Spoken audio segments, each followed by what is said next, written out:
एक बार एक गांव के 10-12 साल के दो शरारती बच्चों ने एक वृद्ध आदमी की परीक्षा लेना तय किया। ऐसे मुश्किल प्रश्न पूछना इन बच्चों ने तय किया जिनका उत्तर देना उसे कभी भी संभव नहीं होगा।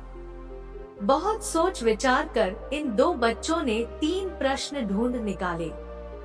इन बच्चों ने तय किया कि हम एक छोटी चिड़िया को पीठ के पीछे पकड़कर उससे पूछें, हमारे हाथ में क्या है?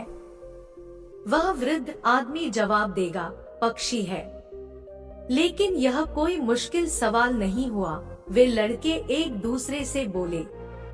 इसके बाद दूसरा प्रश्न हम यह पूछेंगे, हमारे हाथ में कौन सा पक्षी है? वह कहेगा, चिड़िया है। लेकिन यह भी आसान सवाल है। वे दोनों फिर एक दूसरे से बोले। लेकिन इसके बाद का तीसरा प्रश्न निश्चित ही इम्तिहान लेने वाला होगा। इसके बाद हम पूछेंगे, यह चिड़िया जीवित है या मरी हुई है?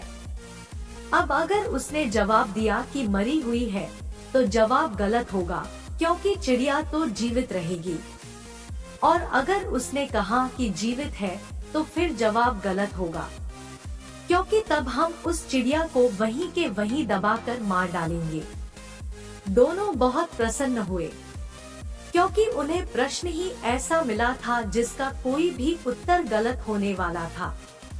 फिर एक छोटी सी चिड़िया लेकर ये बच्चे उस वृद्ध आदमी के पास पहुँचे और तयशुदा तरीके से पीठ के पीछे हाथ रखकर उन्होंने पहला प्रश्न पूछा, हमारे हाथ में क्या है? उस आदमी ने तुरंत बताया, पक्षी है। उत्तर सुनकर बालकों को अचरज नहीं हुआ। उन्होंने दूसरा प्रश्न पूछा, कौन सा पक्षी? तुरंत उत्तर मिला, चिड़िया है। इस उत्तर ने भी लड़कों को चकित नहीं किया, क्योंकि उन्हें पूछना था तीसरा प्रश्न और उसी प्रश्न का उत्तर सुनना था। फिर लड़कों ने पूछा, हमारे हाथ की यह चिड़िया मरी हुई है या जिंदा?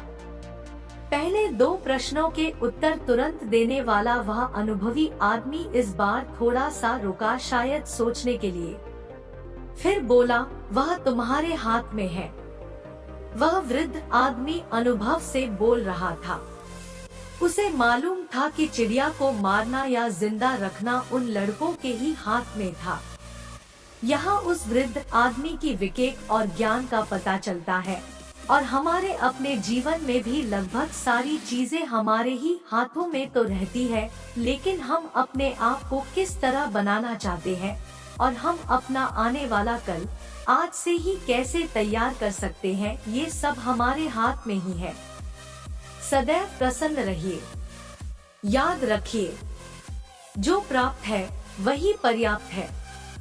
जय हिंद, वंदे मातरम। यदि यह कहानी आप अच्छी और ज्ञानवर्धक लगी हो तो प्लीज कहानी को लाइक और चैनल को सब्सक्राइब करें।